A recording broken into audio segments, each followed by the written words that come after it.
Hello good morning साथियों, welcome to MPS motivators. शिक्षा का ऐसा प्लेटफॉर्म है जिस पे आप अपने घर पे रहकर अच्छे शिक्षा को प्राप्त कर सकते हैं। आज हम लोग क्लास 10th के जो हमने न्यू बैच स्टार्ट किया था, जिसमें हमने पहला चैप्टर को लेकर चला था। पहला चैप्टर जो आपका रासायनिक अभिक्रिया तथा समीकरण, जिसमें हमने आपको इलेक्ट्रॉन, प्रोटॉन, न्यूट्रॉन निकालने का भी सिखाए थे। यदि आप उस वीडियो को नहीं देखे होंगे तो उस वीडियो को जाकर आप देख सकते हैं। और वह क्योंकि वह पहला क्लास इंट्रोडक्शन क्लास था, इसलिए वह वीडियो देखना आपके लिए ज़रूरी बन जाता है।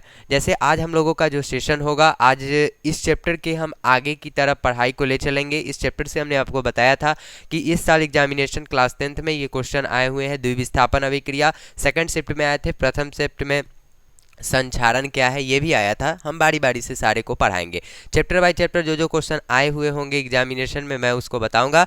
आइए देखते हैं रासायनिक अभिक्रिया तथा समीकरण। उस दिन हमने आपको रासायनिक अभिक्रिया के बारे में बता दिया था। रासायनिक अभिक्रिया उसको कहते हैं जिसमें क्या होता है कि एक या एक से अधिक पदार्थ क्या होते हैं, मिलते हैं, और मिलने के बाद किसी पदार्थ का निर्माण करते हैं, उसे हम रासायनिक अभिक्रिया कहते हैं। रासायनिक अभिक्रिया में दो टर्म आया था। रासायनिक अभिक्रिया में एक अभिकारक आया था, एक प्रतिफल आया था। अभिकारक को आप जैसे रिएक्टेंट कहते थे, प्रतिफल को प्रोडक्ट कहते थे। बाएं साइड में जो लिखाता था उसको अभिकारक, और दाएं साइड में जो लिखाता था उसको प्रतिफल या उत्पाद के नाम से भी जाना जाता था। आइए देखते हैं, आज हम लोग सीखेंगे रासायनिक अभिक्रिया कंप्लीट हो गया। आज सीखेंगे रासायनिक समीकरण के बारे में कि रासायनिक समीकरण होता क्या है। तो रासायनिक समीकरण को जरा समझिएगा और याद करिएगा कि रासायनिक समीकरण में आपको याद रखना है कि समीकरण जहाँ भी आ जाता है, समीकरण का मतलब होता है कि दो पक्ष, एक एलएचएस पक्ष, एक आरएचएस पक्ष। समीकरण का मतलब होता ही है कि दो पक्ष। मान लेते हैं कि जैसे आप मैथ के भाषा में देखे देंगे 2x + 3y = 5, तो इसको आप क्या कहते थे, रैखिक समीकरण कहते हैं रैखिक समीकरण। मान लेते हैं कि जैसे घात अगर 2 हो जाता है, 2x² + 5x = 0 हम कर दिए, तो ये द्विघात समीकरण हो जाता है। उसी प्रकार यह समीकरण है, लेकिन किसका समीकरण है, रासायनिक समीकरण। मीन्स क्या है कि इसमें कोई कोई तत्व होंगे, कोई यौगिक होंगे, और वह क्या करेंगे, रिएक्शन करेंगे, और उसको जब हम इसके टाइप में लिख देंगे उसको हम क्या कहेंगे, रासायनिक समीकरण कहेंगे। अभिकारक और प्रतिफल को हम किसके द्वारा सूचित कर देते हैं, संकेत या सूत्र की सहायता से। संकेत हो या क्या हो जाए, सूत्र हो जाए। यदि हम रासायनिक समीकरण को अगर आपको डिनोट करना है तो मीन्स जैसे देख लेते हैं एक एग्जाम्पल, H2 + Cl2 मानाता है क्या, HCl। HCl को क्या कहते हैं, हाइड्रोक्लोरिक अम्ल। मीन्स क्या कि रासायनिक समीकरण क्या है, तो जब कभी रासायनिक अभिक्रियाएं होती है और रासायनिक अभिक्रिया में अभिकारक और प्रतिफलों को लिखने के लिए हम जिन चिन्हों का प्रयोग, तो मीन्स क्या कि किसका किसका प्रयोग करिएगा, संकेत और सूत्र का प्रयोग करिएगा। तो मान लेते हैं कि H2 क्या है, हाइड्रोजन है, क्या है, Cl2 क्या है, क्लोरीन है, और HCl को पूरा बना दिया तो क्या बन गया, हाइड्रोक्लोरिक अम्ल। तो मतलब है एक शब्दों में जान गए कि रासायनिक अभिक्रिया को ना यदि हम संकेत या सूत्र की सहायता से लिख दे उसको क्या कहेंगे, रासायनिक समीकरण कहेंगे। तो मान लेते हैं कि जैसे आपको बताया गया था कि रासायनिक समीकरण में हम आपको संतुलित एक बताए थे, एक असंतुलित बताए थे। तो फिलहाल तो संतुलित और असंतुलित पर बात होगा, लेकिन फिलहाल इसको आप देख सकते हैं, इधर हाइड्रोजन कितना है 2 और इधर हाइड्रोजन कितना है 1, तो बराबर करना ही पड़ेगा। तो बराबर करने के लिए कभी भी याद रखिएगा कि बराबर करने के लिए पहले मतलब सबसे पहले गुना करते हैं, ठीक है। ऐसा नहीं कि हम यहाँ H में 2 लगा देंगे, ऐसा नहीं होता। क्या होता है कि 2 से मल्टीप्लाई कर देंगे तो 2H हो जाएगा, और 2 क्या हो जाएगा, Cl हो जाएगा, तो 2HCl बन जाता है। तो फिलहाल ये जो रासायनिक समीकरण था, रासायनिक समीकरण एग्जाम में क्वेश्चन आते हैं कि रासायनिक समीकरण क्या है, यह कितने प्रकार का होता है, उनके नाम लिखिए। तो रासायनिक समीकरण कितने प्रकार के होते हैं, 2 प्रकार के होते हैं। जैसे पहला का नाम होगा, याद रखिएगा, संतुलित। क्या होता है, संतुलित। और दूसरा आपका होता है असंतुलित। पहला है आपका संतुलित रासायनिक समीकरण और दूसरा होता है असंतुलित रासायनिक समीकरण। जो संतुलित रासायनिक समीकरण होता है, संतुलित मतलब कि आप जान रहे हैं कि संतुलन बना के रखेगा, मीन्स क्या कि बराबर होगा।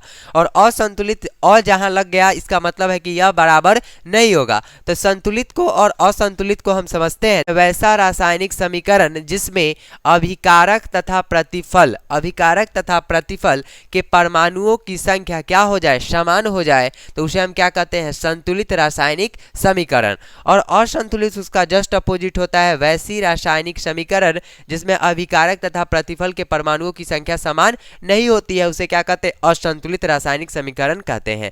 एग्जाम में ऐसा भी हुआ है बहुत बार कि 4 या 2 आपको एग्जाम्पल देकर और कहता है संतुलित करे असंतुलित करे, ऑब्जेक्टिव में भी देखने को मिलता है। तो जैसे संतुलित का एक एग्जाम्पल हम ले लेते हैं, मान लेते हैं कि जैसे आपको हम बता रहे हैं, देखिएगा CaCO3 और एक हो गया CaO प्लस क्या हो गया CO2, ठीक है, कार्बन डाइऑक्साइड गैस होता है। तो CaCO3 एक समीकरण हमने लिया और इस समीकरण को हमको क्या करना है, संतुलित करने के लिए एग्जाम में दे दिया। मान लेते हैं कि देखिए कैल्शियम कितना है, अब सीखिए संतुलित करना। संतुलित हम कैसे करेंगे, संतुलित का मतलब समझ में आ गया कि परमाणुओं की संख्या क्या होगी, समान होगी। और असंतुलित में क्या समझे कि परमाणुओं की संख्या समान नहीं होगी, उसे क्या कहेंगे, असंतुलित। अब रासायनिक समीकरण को संतुलित करने का हम सीखने जा रहे हैं। तो जैसे कोई भी समीकरण आपको एग्जाम में दे दिया जाएगा और कहेगा कि इसको संतुलित करिए, तो संतुलित करने के लिए सबसे पहला बात याद रखिएगा, LHS साइड में अपने जो जो तत्व होंगे उन तत्वों का क्या परमाणुओं की संख्या आप ज्ञात कर लीजिएगा। जैसे कैल्शियम, यहाँ कैल्शियम कितना है, 1 है। कार्बन कितना है सर, 1 है। और ऑक्सीजन कितना है, 3 है, ठीक है। चलिए RHS में देखिए, RHS में क्या है, RHS में देखिएगा कैल्शियम कितना है, 1 है। ऑक्सीजन कितना है, देखिए 1 ऑक्सीजन और 2 ऑक्सीजन, कितना ऑक्सीजन हो गया, 3 ऑक्सीजन हो गया, कितना हो गया, 3 ऑक्सीजन। और कार्बन कितना है, 1 है। तो समझिए कैल्शियम एक बराबर है कैल्शियम, कार्बन एक बराबर है ऑक्सीजन 3 मीन्स क्या कि ये क्वेश्चन जो दिया एग्जाम में यह समीकरण क्या हुआ, संतुलित मिला। आइए फिर देखते हैं, और ले सकते हैं आप S+O2 भी ले सकते हैं, क्या हो जाएगा, सल्फर ऑक्साइड हो जाता है। तो देखिए जैसे हम अब इस समीकरण को संतुलित करेंगे, समीकरण को संतुलित करने के लिए सबसे पहले हाइड्रोजन इधर कितना, 2, इधर हाइड्रोजन 2, ऑक्सीजन कितना है, 2 है। ऑक्सीजन को 2 करने के लिए याद रखिएगा एक ये भी नियम है कि संतुलित करने के लिए आपको मल्टीप्लाई सबसे पहले करना होता है, ना कि उसके बगल में कर देते हैं, ऐसा नहीं होता है। तो गुना जब करेंगे तो गुना करते हैं तो सब में गुना हो जाता है, याद रखेंगे। तो मान लेते हैं कि जैसे यह H2+O2 है आपका, यहाँ ध्यान दीजिएगा, और तीर का चिन्ह आप H2O बनाते हैं। हाइड्रोजन 2 है, हाइड्रोजन 2 है, ऑक्सीजन 2 है, यहाँ ऑक्सीजन 1 है।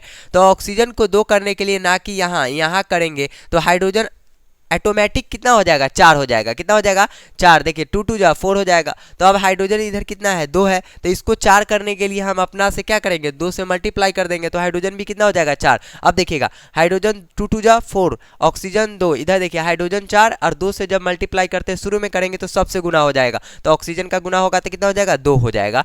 फिर देखिए जैसे C+O2, तो C+O2 कार्बन डाइऑक्साइड, ठीक है, एग्जाम में कार्बन डाइऑक्साइड से एक क्वेश्चन भी आता है।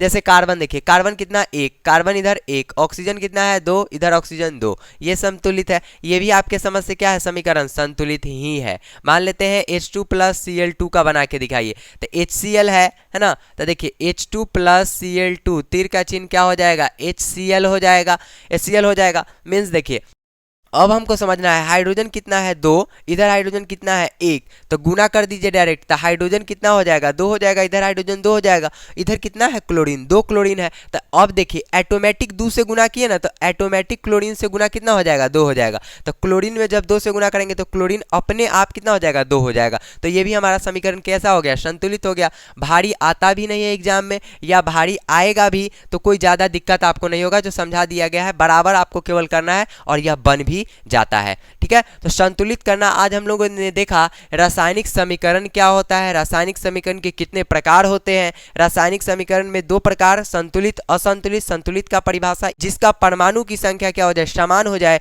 उसे संतुलित, और जिसका परमाणु की संख्या समान नहीं होगा उसको क्या कहेंगे, असंतुलित। मतलब क्या है कि इसके बराबर में ये हो जाएगा, इसके बराबर में ये हो जाएगा तो संतुलित, अगर इसके बराबर में ये नहीं हुआ तो क्या कहलाएगा, असंतुलित, ठीक है।